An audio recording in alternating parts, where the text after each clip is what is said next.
Bonsoir. Minuit 1 et 50 secondes sur Radio Campus.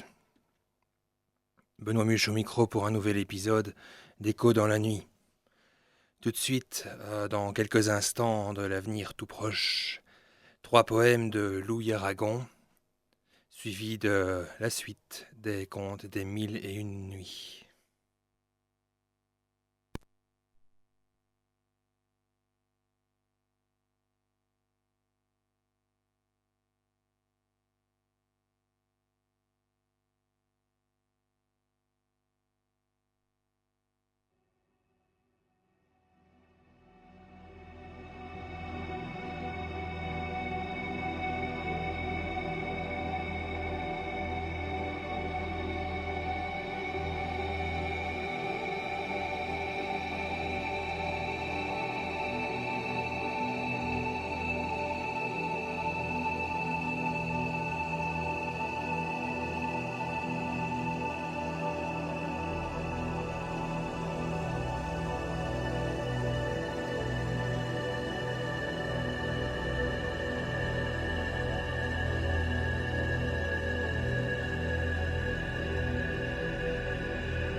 Sans maudire, par Louis Aragon.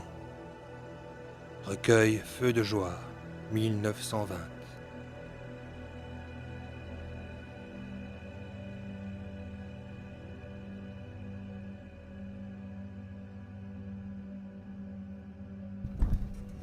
Soir de tilleul, été.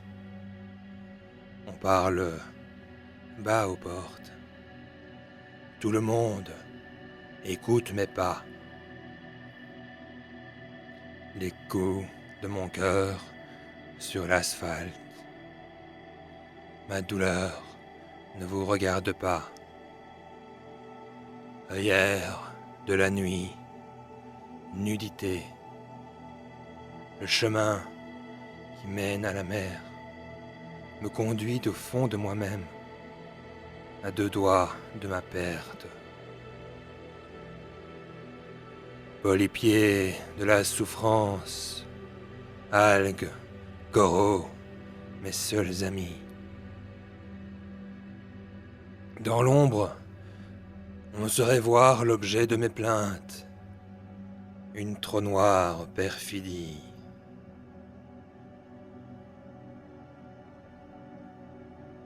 L'intrigue est reconnue. Cette racine est souveraine, guérit toute affection.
Pour demain, par Louis Aragon.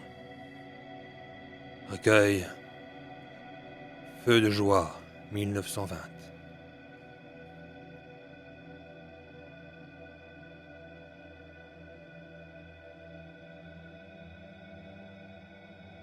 Vous que le printemps opéra, miracle, ponctuez ma stance. Mon esprit, épris du départ, dans un rayon soudain se perd, perpétué par la cadence. La Seine, au soleil d'avril danse, comme Cécile au premier bal, ou plutôt roule des pépites vers les ponts de pierre où les cribles charment sur la ville et le Val.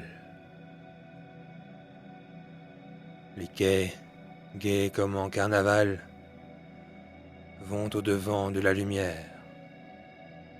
Elles visitent les palais, surgissent selon ces jeux ou lois. Moi, je l'honore à ma manière.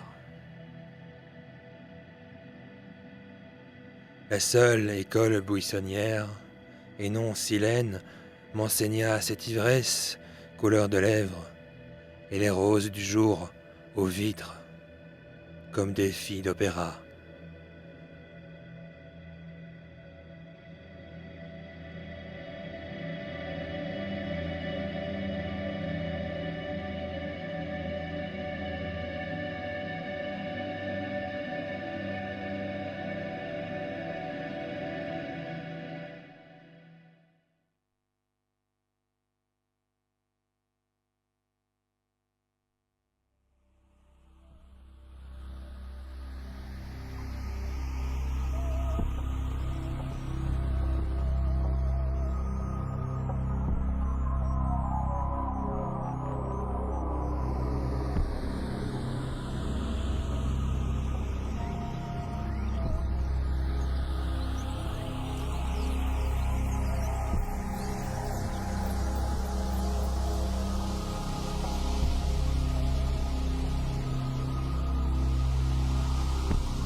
Les oiseaux déguisés par Louis Aragon. Recueil Les adieux et autres poèmes. 1982.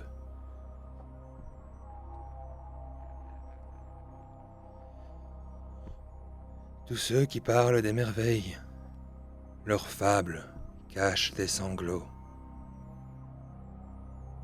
Et les couleurs de leur oreille, toujours à des plaintes pareilles, donnent leurs larmes pour de l'eau. Le peintre, assis devant sa toile, a-t-il jamais peint ce qu'il voit? Ce qu'il voit, son histoire voile, et ses ténèbres sont étoiles, comme chanter change la voix.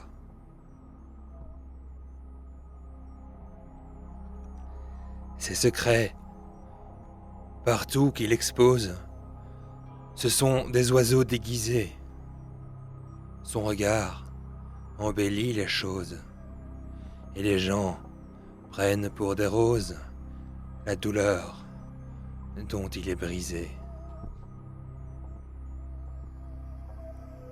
Ma vie, au loin, mon étrangère, ce que je fus, je l'ai quitté, et les teintes d'aimer changèrent comme roussi dans les fougères le songe d'une nuit d'été.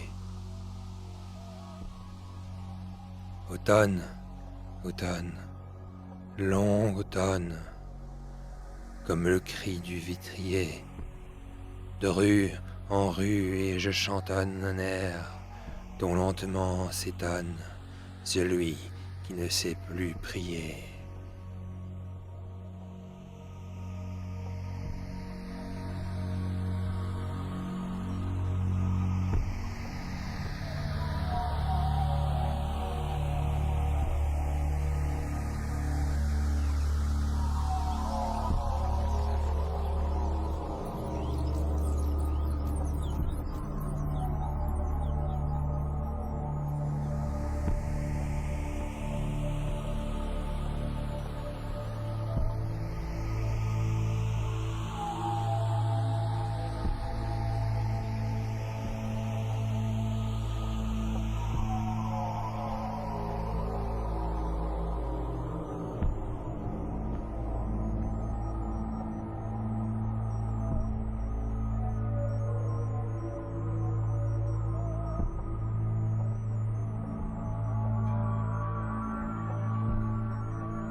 Continuation des contes des 1001 nuits.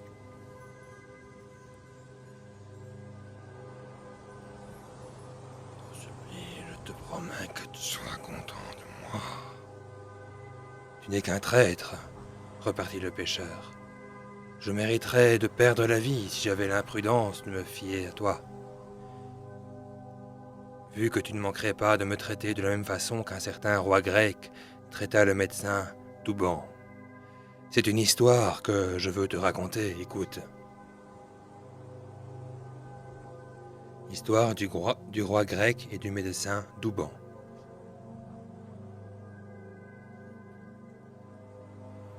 Il y avait au pays de Zouman, dans la Perse, un roi, dont les sujets étaient grecs, originairement. Ce roi était ouvert de lèpre, et ses médecins, après avoir inutilement employé tous leurs remèdes pour le guérir, ne savaient plus que lui ordonner lorsqu'un très habile médecin, nommé Douban, arriva dans sa cour.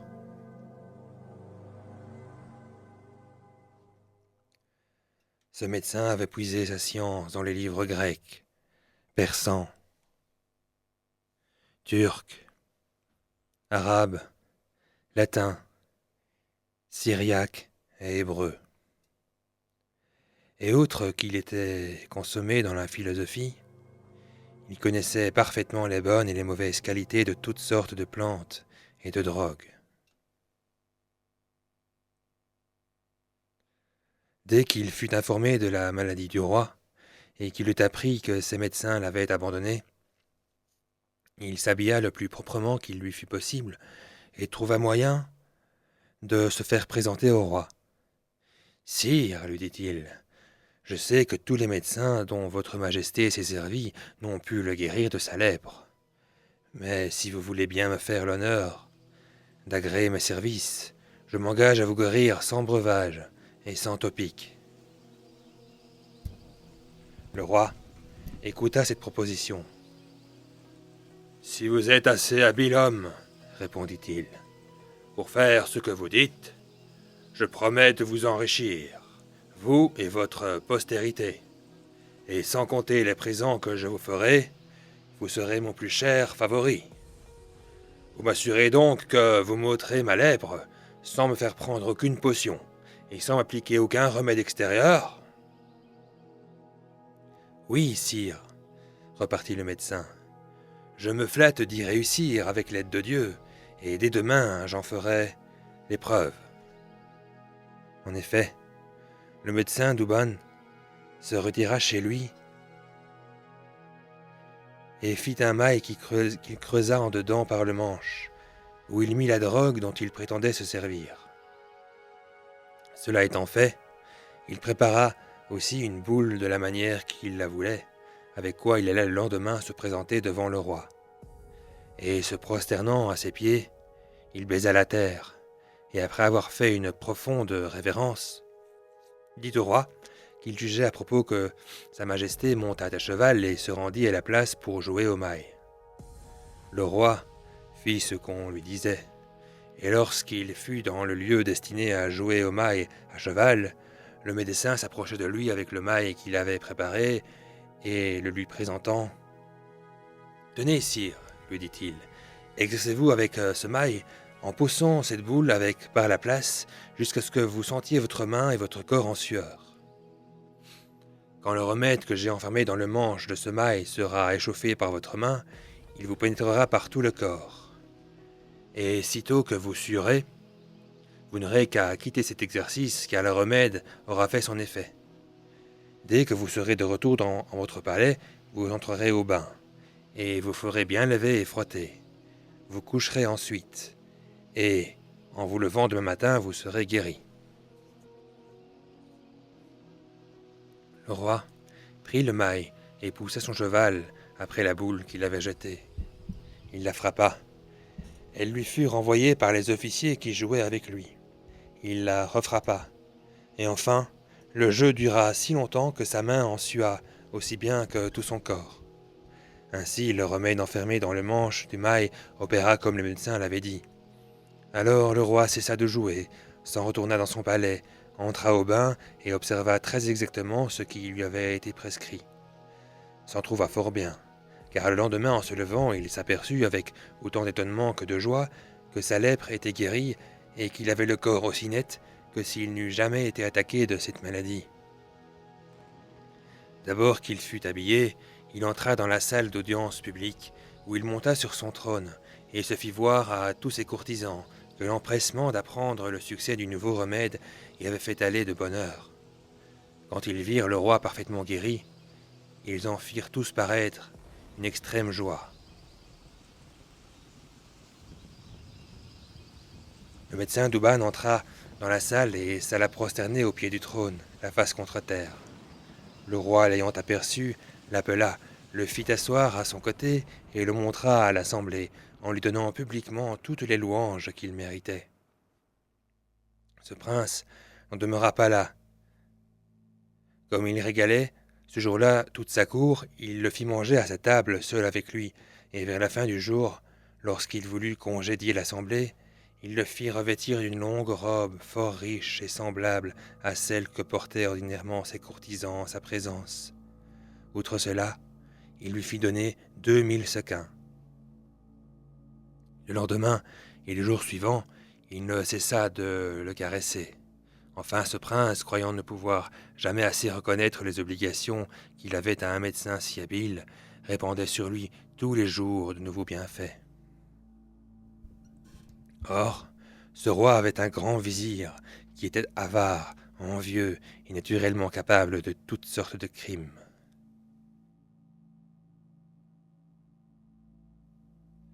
Il n'avait pu voir sans peine les présents qui avaient été faits au médecin, dont le mérite d'ailleurs commençait à lui faire ombrage. Il résolut de le perdre dans l'esprit du roi. Pour y réussir, il alla trouver ce prince, et il lui dit en particulier qu'il avait un avis de la dernière importance à lui donner. Le roi lui en demandait ce que c'était. « Sire, lui dit-il, il est bien dangereux à un monarque d'avoir de la confiance en un homme dont il n'a point éprouvé la fidélité. En comblant de bienfaits le médecin Douban, en lui faisant toutes les caresses que votre majesté lui fait, vous ne savez pas que c'est un traître qui ne s'est introduit dans cette cour que pour vous assassiner. »« De qui tenez-vous ce que vous m'osez dire ?» répondit le roi. « Songez-vous que c'est à moi que vous parlez et que vous avancez une chose que je ne croirais pas légèrement. »« Sire, répliqua le vizir, je suis parfaitement instruit de ce que j'ai l'honneur de vous présenter. Ne vous reposez donc plus sur une confiance dangereuse. Si votre majesté dort, qu'elle se réveille. Car enfin, je le répète encore, le médecin Douban n'est parti du fond de la Grèce, son pays. Il n'est venu s'établir dans votre cour que pour exécuter l'horrible dessein dont j'ai parlé. »« Non, non, vizir, interrompit le roi. Je suis sûr que cet homme, que vous traitez de perfide et de traître, est le plus vertueux et le meilleur de tous les hommes. Il n'y a personne au monde que j'aime autant que lui. Vous savez par quel remède, ou plutôt par quel miracle il m'a guéri de la lèpre. S'il en veut ma vie, pourquoi me l'a-t-il sauvé? Il n'avait qu'à m'abandonner à mon mal. Je n'en pouvais échapper. Ma vie était déjà à moitié consumée. Cessez donc de vouloir m'inspirer d'injustes soupçons. Au lieu de les écouter, je vous avertis que je fais dès ce jour à ce grand homme, pour toute sa vie, une pension de 1000 sequins par mois. Quand je partagerai avec lui toutes mes richesses et mes états même, je ne le payerai pas assez de ce qu'il a fait pour moi. Je vois ce que c'est. Sa vertu excite votre envie. Mais ne croyez pas que je me laisse injustement prévenir contre lui. Je me souviens trop bien de ce qu'un vizir dit au roi Sindbad, son maître, pour l'empêcher de faire mourir le prince son fils. « Sire, dit le vizir, je supplie votre majesté de me pardonner si j'ai la hardiesse de lui demander ce que le vizir du roi Sindbad dit à son maître pour le détourner de faire mourir le prince son fils. » Le roi grec eut la complaisance de le satisfaire. « Ce vizir, répondit-il, Après avoir représenté au roi Sindbad que, sur l'accusation d'une belle-mère, il devait craindre de faire une action dont il put se repentir, lui conta cette histoire.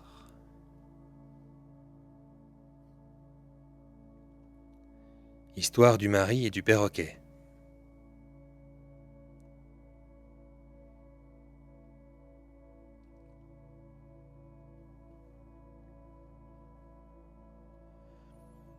Un bonhomme avait une belle femme.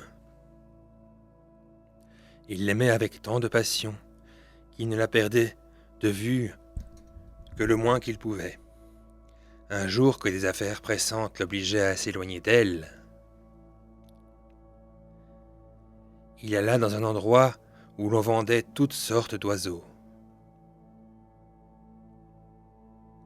Il y acheta un perroquet qui non seulement parlait fort bien, mais qui avait même le don de rendre compte de tout ce qui avait été fait devant lui.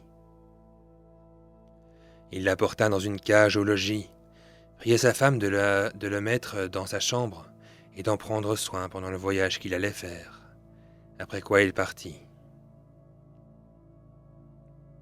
À son retour, il ne manqua pas d'interroger le perroquet sur ce qui s'était passé durant son absence, et là-dessus, l'oiseau lui apprit des choses qui lui donnèrent lieu de faire de grands reproches à sa femme. Elle crut que quelqu'une de ses esclaves l'avait trahie. Elles jurèrent toutes qu'elle lui avait été fidèle, et elles convinrent qu'il fallait que ce fût le perroquet qui eût fait ces mauvais rapports.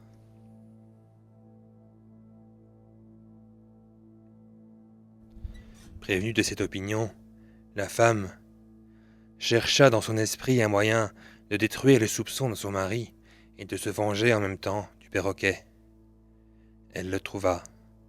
Son mari étant parti pour faire un voyage d'une journée, elle commanda à une esclave de tourner pendant la nuit, sous la cage de l'oiseau, un moulin à bras. À une autre, de jeter de l'eau en forme de pluie par le haut de la cage. Et à une troisième de prendre un miroir et de le tourner devant les yeux du perroquet, à droite et à gauche, à la clarté d'une chandelle. Les esclaves employèrent une grande partie de la nuit à faire ce que leur avait ordonné leur maîtresse, et elles s'en acquittèrent fort adroitement. Le lendemain, le mari étant de retour, fit encore des questions au perroquet sur ce qui s'était passé chez lui. L'oiseau lui répondit. « Mon bon maître, les éclairs, le tonnerre et la pluie m'ont tellement incommodé toute la nuit que je ne puis vous dire tout ce que j'en ai souffert. » Le mari, qui savait bien qu'il n'avait ni plu ni tonné cette nuit-là, demeura persuadé que le perroquet, ne disant pas la vérité en cela, ne la lui avait pas dite au sujet de sa femme. C'est pourquoi, de dépit, et l'ayant tiré de sa cage, il le jeta si rudement contre terre qu'il le tua. Néanmoins, dans la suite, il apprit de ses voisins que le pauvre perroquet ne lui avait pas menti en lui parlant de la conduite de sa femme, ce qui fut cause qu'il se repentit de l'avoir tué.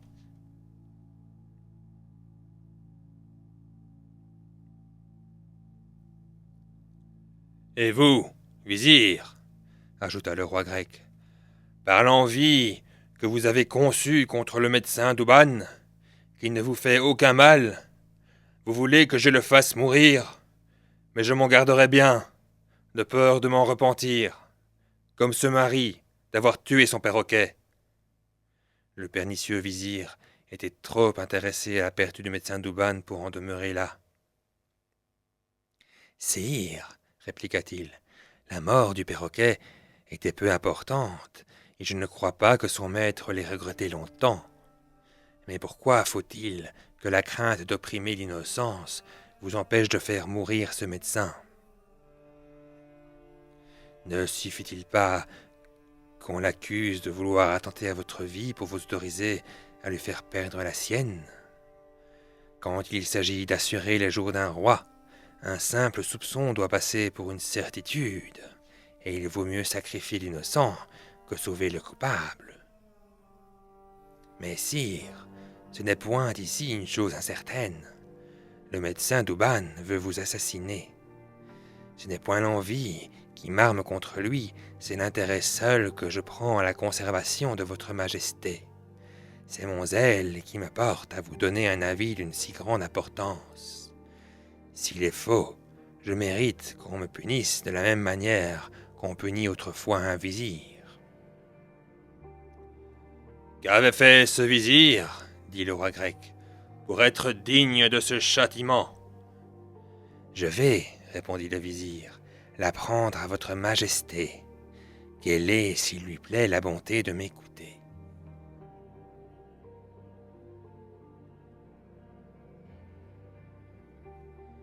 Histoire du vizir puni.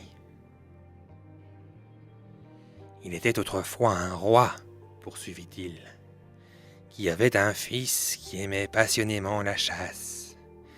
Il lui permettait de prendre souvent ce divertissement, mais il avait donné ordre à son grand vizir de l'accompagner toujours et de ne le perdre jamais de vue.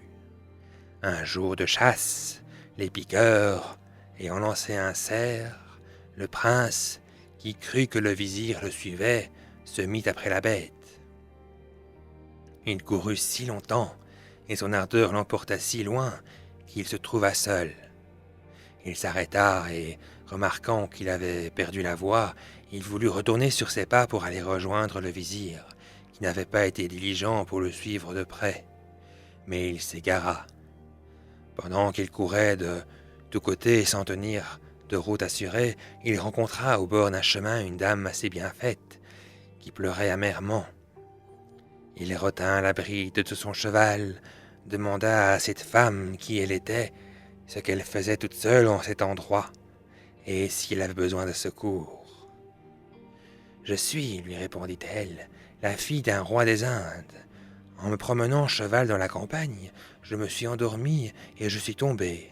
Mon cheval s'est échappé et je ne sais ce qu'il est devenu. » Le jeune prince eut pitié d'elle et lui proposa de la prendre en croupe, ce qu'elle accepta. Comme il passait près d'une masure, la dame ayant témoigné qu'elle serait bien aise de mettre pied à terre pour quelque nécessité, le prince s'arrêta et la laissa descendre. Il descendit aussi, s'approcha de la masure en tenant son cheval par la bride. Jugez quelle fut sa surprise lorsqu'elle entendit la dame en dedans prononcer ces paroles. « Réjouissez-vous, mes enfants, je vous amène un garçon bien fait et fort gras. » Et d'autres voix lui répondirent aussitôt. « Maman, où est-il que nous le mangions tout à l'heure, car nous avons bon appétit. » Le prince n'eut pas besoin d'en entendre davantage pour concevoir le danger où il se trouvait. Il vit bien que la dame qui se disait fille d'un roi des Indes était une ogresse, femme de ces démons sauvages, appelés ogres, qui se retirent dans des lieux abandonnés et se servent de 1000 ruses pour surprendre et dévorer les passants. Il fut saisi de frayeur et se jeta au plus vite sur son cheval. La prétendue princesse parut dans le moment, et voyant qu'elle avait manqué son coup. « Ne craignez rien, cria-t-elle au prince. « Qui êtes-vous? Que cherchez-vous » ? « Je suis égaré, répondit-il, et je cherche mon chemin. »« Si vous êtes égaré, dit-elle, recommandez-vous à Dieu, il vous délivrera de l'embarras où vous vous trouvez. » Alors le prince leva les yeux au ciel et dit « Seigneur, qui est tout-puissant, jetez les yeux sur moi et me délivrez de cet ennemi. » À cette prière, la femme de l'ogre rentra dans la masure et le prince s'en éloigna avec précipitation. Heureusement, il retrouva son chemin et arriva sain et sauf auprès du roi son père, auquel il raconta de point en point le danger qu'il venait de courir par la faute du grand vizir. Le roi, irrité contre ce ministre, le fit étrangler à l'heure même. « Sire, poursuivit le vizir du roi grec, pour en revenir au médecin Douban, si vous n'y prenez garde, la confiance que vous avez en lui vous sera funeste. Je sais de bonne part que c'est un espion envoyé par vos ennemis pour attenter à la vie de votre majesté. Il vous a guéri, dites-vous, et Qui peut vous en assurer? Il ne vous a peut-être guéri qu'en apparence et non radicalement. Que sait-on si ce remède, avec le temps, ne produira pas un effet pernicieux? Le roi grec, qui avait naturellement fort peu d'esprit, n'eut pas assez de pénétration pour s'apercevoir de la méchante intention de son vizir, ni assez de fermeté pour persister dans son premier sentiment. Ce discours l'ébranla. « Vizir, dit-il, tu as raison. Il peut être venu exprès pour m'ôter la vie, ce qu'il peut fort bien exécuter par la seule odeur de quelqu'une de ces drogues. Il faut voir ce qu'il est à propos de faire dans cette conjoncture. » Quand le vizir vit le roi dans la disposition où il le voulait, « Sire, lui dit-il, le moyen le plus sûr et le plus prompt pour assurer votre repos et mettre votre vie en sûreté, c'est d'envoyer chercher tout à l'heure le médecin Douban et de lui faire couper la tête dès qu'il sera arrivé. »« Véritablement, reprit le roi, je crois que c'est par là que je dois prévenir son dessein. » En achevant ces paroles, il appela un de ses officiers et lui ordonna d'aller chercher le médecin, qui, sans savoir ce que le roi lui voulait, courut au palais en diligence.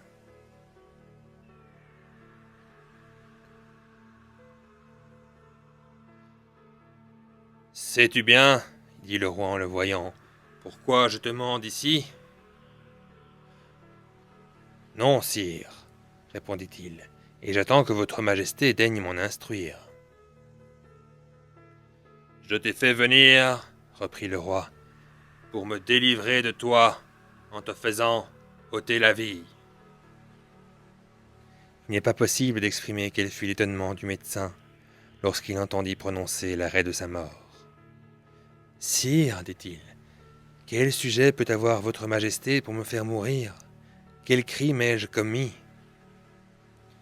J'ai appris de bonne part, répliqua le roi, que tu es un espion, et que tu n'es venu dans ma cour que pour attenter à ma vie.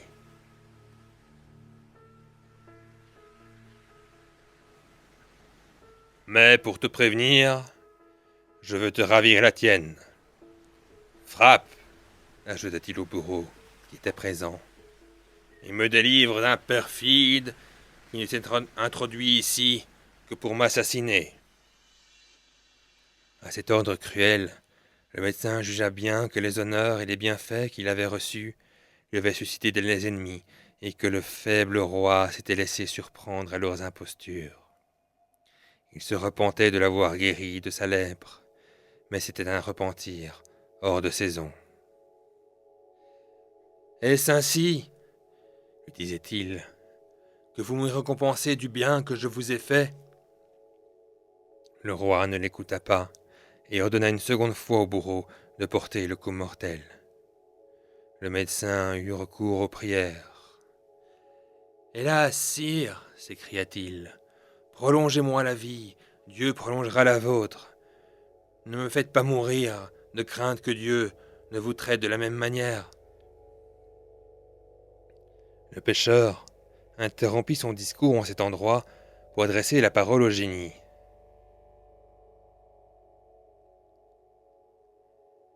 Eh bien, génie, lui dit-il, tu vois que ce qui se passa alors entre le roi grec et le médecin Douban vient tout à l'heure de se passer entre nous deux. »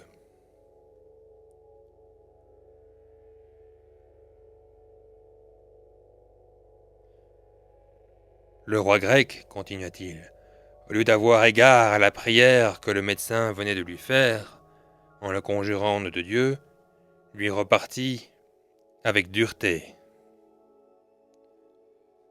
« Non, non, c'est une nécessité absolue que je te fasse périr.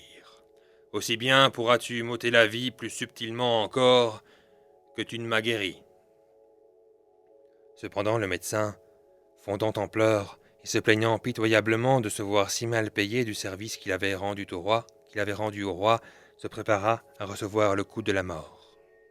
Le bourreau lui banda les yeux, lui lia les mains et se mit en devoir de tirer son sabre. Alors, Les courtisans qui étaient présents, émus de compassion, supplièrent le roi de lui faire grâce, assurant qu'il n'était pas coupable et répondant de son innocence.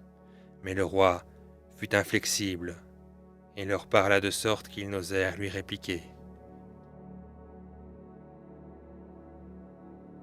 Le médecin étant à genoux, les yeux bandés, et prêt à recevoir le coup qui devait terminer son sort, s'adressa alors, encore une fois, au roi. « Sire, lui dit-il, puisque votre majesté ne veut point révoquer l'arrêt de ma mort, je la supplie du moins de m'accorder la liberté d'aller jusque chez moi, donner ordre à ma sépulture, dire le dernier adieu à ma famille, faire des aumônes et léguer mes livres à des personnes capables d'en faire bon usage. J'en ai un, entre autres, dont je veux faire présent à votre majesté. C'est un livre fort précieux et très digne d'être soigneusement gardé dans votre trésor. »« Et pourquoi ce livre est-il aussi précieux que tu le dis ?» répliqua le roi. « Sire, repartit le médecin, c'est qu'il contient une infinité de choses curieuses, dont la principale est que, quand on m'aura coupé la tête, si votre majesté veut bien se donner la peine d'ouvrir le livre au 6e feuillet et lire la 3e ligne de la page à main gauche, ma tête répondra à toutes les questions que vous voudriez lui faire. » Le roi, curieux de voir une chose si merveilleuse, remit sa mort au lendemain et l'envoya chez lui sous bonne garde. Le médecin, pendant ce temps-là, mit ordre à ses affaires, et comme le bruit s'était répandu qu'il devait arriver un prodige inouï après son trépas, les vizirs, les émirs, les officiers de la garde, enfin toute la cour se rendit le jour suivant dans la salle d'audience pour en être témoin. On vit bientôt paraître le médecin Douban, qui s'avança jusqu'au pied du trône royal avec un gros livre à la main. Là, il se fit apporter un bassin sur lequel il étendit la couverture dont le livre était enveloppé.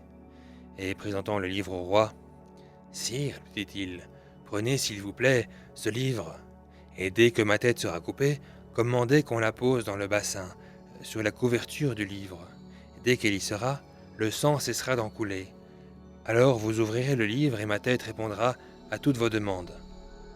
Mais, sire, ajouta-t-il, permettez-moi d'implorer encore une fois la clémence de votre majesté. Au nom de Dieu, laissez-vous fléchir.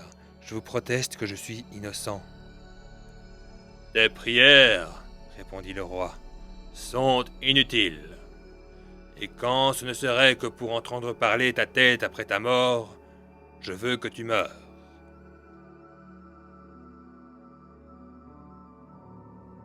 En disant cela, il prit le livre des mains du médecin et ordonna au bourreau de faire son devoir. La tête fut coupée si adroitement qu'elle tomba dans le bassin, et elle fut à peine posée sur la couverture que le sang s'arrêta. Alors, au grand étonnement du roi et de tous les spectateurs, elle ouvrit les yeux, et prenant la parole, « Sire, dit-elle, que votre majesté ouvre le livre. » Le roi l'ouvrit, et trouvant que le premier feuillet était comme collé contre le second, pour le tourner avec plus de facilité, il porta le doigt à sa bouche et le mouilla de sa salive. Il fit la même chose jusqu'au 6e feuillet, et ne voyant pas d'écriture à la page indiquée, « Médecin, dit-il à la tête, il n'y a rien d'écrit. » Tournez encore quelques feuillets, repartit la tête. Le roi continua d'en tourner, en portant toujours le doigt à sa bouche, jusqu'à ce que le poison dont chaque feuillet était imbu venant à faire son effet, ce prince se sentit tout à coup agité d'un transport extraordinaire. Sa vue se troubla, et il se laissa tomber au pied de son trône avec de grandes convulsions. Quand le médecin Douban, ou pour mieux dire sa tête, vit que le poison faisait son effet, et que le roi n'avait plus que quelques moments à vivre,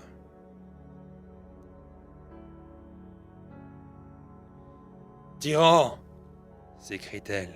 « Voilà de quelle manière sont traités les princes qui, abusant de leur autorité, font périr les innocents. Dieu punit tôt ou tard leurs injustices et leur cruauté. » La tête eut à peine achevé ces paroles que le roi tomba mort et qu'elle perdit elle-même aussi le peu de vie qui lui restait.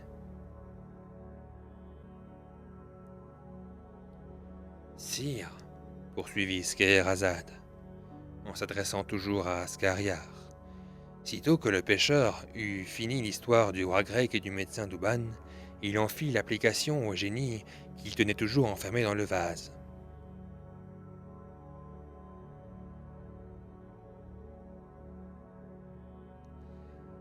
Si le roi grec, lui dit-il, eût voulu laisser vivre le médecin, Dieu l'aurait laissé vivre lui-même. Mais il rejeta ses plus humbles prières, et Dieu l'en punit. Il en est de même de toi, ô génie. Si j'avais pu te fléchir et obtenir de toi la grâce que je te demandais, j'aurais présentement pitié de l'état où tu es. Mais puisque malgré l'extrême obligation que tu m'avais de t'avoir mis en liberté, tu as persisté dans la volonté de me tuer, je dois à mon tour être impitoyable. Je vais, en te laissant dans ce vase et en te rejetant à la mer, t'ôter l'usage de la vie jusqu'à la fin des temps.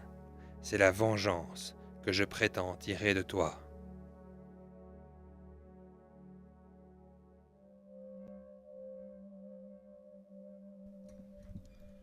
Pêcheur, mon ami, Répondit le génie. je te conjure, encore une fois, de ne pas faire si cruelle action. Songe qu'il n'est pas honnête de se venger, et qu'au contraire, il est louable de rendre le bien pour le mal. Ne me traite pas comme il m'a traité autrefois à tes cas. Et que fit Ima à Teka? Répliqua le pêcheur. Oh, si tu souhaites le savoir, Repartit le génie. ouvre-moi ce vase. Crois-tu que je sois en humeur de faire des comptes dans une prison étroite? Je t'en ferai tant que tu voudras quand tu m'auras tiré d'ici. Non, dit le pêcheur. Je ne te livrerai pas.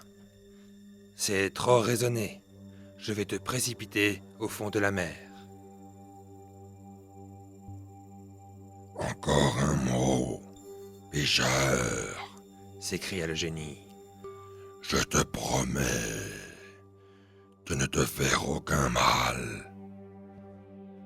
Bien éloigné de cela, je t'enseignerai un moyen de devenir puissamment riche. L'espérance de se tirer de la pauvreté désarma le pêcheur. Je pourrais t'écouter, dit-il, s'il y avait quelque fonte à faire sur ta parole. Jure-moi, par le grand nom de Dieu, que tu feras de bonne foi ce que tu dis, et je vais t'ouvrir le vase. Je ne crois pas que tu sois assez hardi pour violer un pareil serment. Le génie le fit, et le pêcheur ôta aussitôt le couvercle du vase. Il en sortit à l'instant de la fumée, et le génie ayant repris sa forme de la même manière qu'auparavant, la première chose qu'il fit fut de jeter d'un coup de pied le vase dans la mer. Cette action effraya le pêcheur. « Génie, dit-il, qu'est-ce que cela signifie? Ne voulez-vous pas garder le serment que vous venez de faire, et dois-je vous dire que ce que le médecin Douban disait au roi grec? Laissez-moi vivre et Dieu prolongera vos jours. » La crainte du pêcheur fit rire le génie, qui lui répondit « Non, pêcheur, rassure-toi. Je n'ai jeté le vase que pour me divertir et voir si tu en serais alarmé, et pour te persuader que je te veux tenir parole, prends tes filets et me suis. » En prononçant ces mots, il se mit à marcher devant le pêcheur, qui, chargé de ses filets, le suivit avec quelque sorte de défiance. Ils passèrent devant la ville et montèrent en haut d'une montagne, d'où ils descendirent dans une vaste plaine qui les conduisit à un étang situé entre 4 collines. Lorsqu'ils furent arrivés au bord de l'étang, le génie dit au pêcheur : « Jette des filets et prends du poisson. » Le pêcheur ne douta point qu'il n'en prit, car il en vit une grande quantité dans l'étang. Mais ce qui le surprit extrêmement, c'est qu'il remarqua qu'il y en avait de 4 couleurs différentes, c'est-à-dire de blanc, de rouge, de bleu et de jaune. Il jeta ses filets et en amena 4, dont chacun était d'une de ces couleurs. Comme il n'avait jamais vu de ces pareils, il ne pouvait se lasser de les admirer, et jugeant qu'il en pourrait tirer une somme assez considérable, il en avait beaucoup de joie. « Emporte ces poissons, lui dit le génie. Il va les présenter à ton sultan. Il t'en donnera plus d'argent que tu n'en as manié en toute ta vie. Tu pourras venir tous les jours pêcher en cet étang, mais je t'avertis de ne jeter tes filets qu'une fois par jour. Autrement, il t'en arrivera du mal. Prends-y garde. »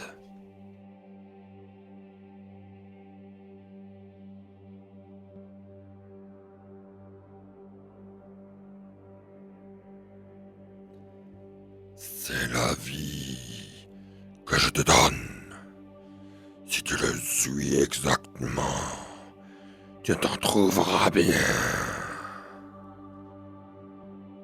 En disant cela, il frappa du pied la terre, qui s'ouvrit et se referma après l'avoir englouti. Le pêcheur, résolu à suivre de point en point les conseils du génie, se garda bien de jeter une seconde fois ses filets. Il reprit le chemin de la ville, fort content de sa pêche et faisant 1000 réflexions sur son aventure. Il alla droit au palais du sultan pour lui présenter ses poissons. Je laisse penser à votre majesté qu'il fut la surprise du sultan lorsqu'il vit les 4 poissons que le pêcheur lui présenta.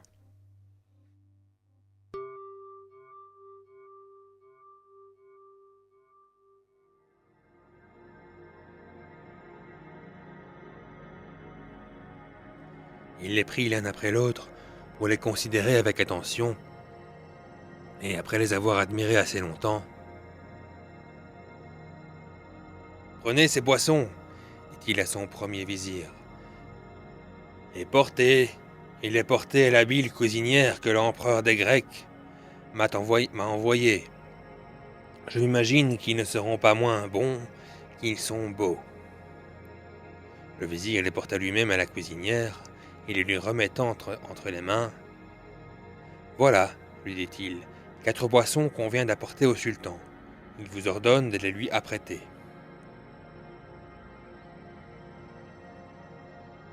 Après s'être acquitté de cette commission, il retourna vers le sultan son maître, qui le chargea de donner au pêcheur 400 pièces d'or de sa monnaie, ce qu'il exécuta très fidèlement. Le pêcheur, qui n'avait jamais possédé une si grande somme à la fois, concevait à peine son bonheur et le regardait comme un songe. Mais il connut dans la suite qu'il était réel par le bon usage qu'il en fit en l'employant aux besoins de sa famille. « Mais sire, poursuivit Scheherazade, après vous avoir parlé du pêcheur, il faut vous parler aussi de la cuisinière du sultan, que nous allons trouver dans un grand embarras. Dès qu'elle eut nettoyé les poissons que le vizir lui avait donnés, elle les mit sur le feu dans une casserole avec de l'huile pour les frire. Mais lorsqu'elle les crut assez cuits d'un côté, elle les tourna de l'autre. Mais ô prodige inouï, à peine furent-ils tournés que le mur de la cuisine s'entr'ouvrit. Il en sortit une jeune dame d'une beauté admirable et d'une taille avantageuse. Elle était habillée d'une étoffe de satin à fleurs, façon d'Égypte, avec des pendants d'oreilles, un collier de grosses perles, des bracelets d'or garnis de rubis, et elle tenait une baguette de myrte à la main. Elle s'approcha de la casserole, au grand étonnement de la cuisinière, qui demeura immobile à cette vue, et frappant un des poissons du bout de sa baguette. Poisson, poisson, lui dit-elle, es-tu dans ton devoir? Le poisson n'ayant rien répondu, elle répéta les mêmes paroles, et alors les 4 poissons levèrent la tête tous ensemble et lui dirent très distinctement: Oui, oui, si vous comptez, nous comptons. Si vous payez vos dettes, nous payons les nôtres. Si vous fouillez, nous vainquons et nous sommes contents. Dès qu'ils eurent achevé ces mots, la jeune dame renversa la casserole et rentra dans l'ouverture du mur, qui se referma aussitôt et se remit dans le même état où il était auparavant. La cuisinière, que toutes ces merveilles avaient épouvantée, étant revenue de sa frayeur, alla relever les poissons qui étaient tombés sur la braise. Mais elle les trouva plus noirs que du charbon et hors d'état d'être servis au sultan. Elle en eut une vive douleur, et se mettant à pleurer de toute sa force. Hélas, disait-elle, que vais-je devenir? Quand je conterai au sultan ce que j'ai vu, je suis assuré qu'il ne me croira point. Dans quelle colère ne sera-t-il pas contre moi? Pendant qu'elle s'affligeait ainsi, le grand vizir entra et lui demanda si les poissons étaient prêts.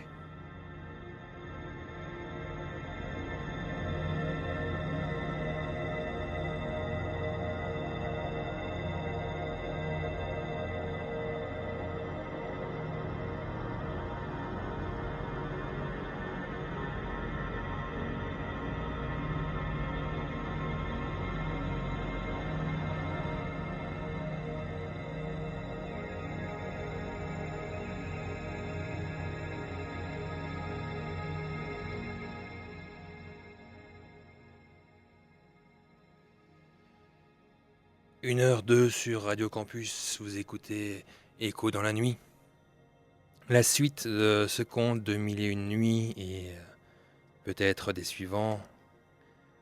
En tout cas, la suite de celui-ci lors du prochain épisode de Écho dans la nuit sur Radio Campus, qui aura lieu donc dimanche en fin de cette semaine à minuit. J'espère que cette émission vous a plu. Je ne peux malheureusement faire les prolongations étant donné la fatigue de ma voix. Je vous souhaite d'ici dimanche une excellente semaine et pour cette nuit de faire de beaux rêves et d'avoir un sommeil bien reposant et bien revigorant. Et voilà, douce nuit à vous toutes et tous.